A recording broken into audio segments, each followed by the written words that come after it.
En 2020, je lis ce livre, voilà, la Familia Grande.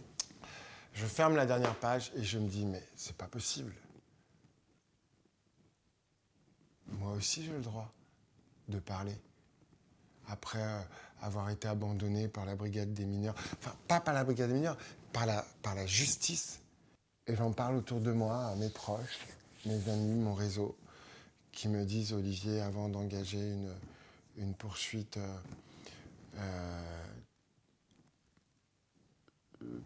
de justice, avocat, etc., tu peux déjà peut-être essayer de t'arranger, de trouver une solution avec eux à l'amiable. Et là, je me dis, ok, je vais les voir. Ils acceptent mon rendez-vous.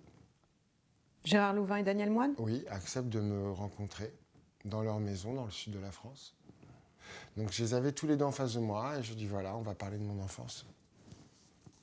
De ce que vous m'avez fait subir pendant des années, des étés entiers, des week-ends entiers, durant des années.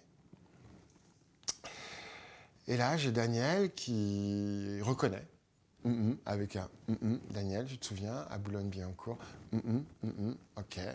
Gérard, tu te souviens, les vacances, les orgies, mais Olivier, pourquoi tu es là? Bah justement, on va y venir. Je suis venu vous voir pour essayer de trouver un accord à l'amiable entre vous et moi.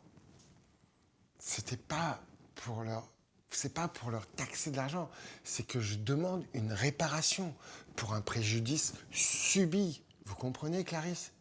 Un préjudice subi, gamin, et qui a duré des décennies derrière avec une emprise. Ok? Et donc, là, j'ai un oncle qui se lève de la table. J'avais Daniel Gérard en face de moi. J'ai mon oncle qui se lève, comme ça, qui vient me pointer le doigt devant moi et qui me dit « Mais de toute manière, moi, je t'ai jamais mis ma bite dans la bouche. Alors tu vois ça avec Daniel. » Pardon? Là, j'étais à bout quand il me dit ça. J'avais envie de me lever, de le prendre et de lui mettre la tête dans sa piscine et de plus jamais le relever.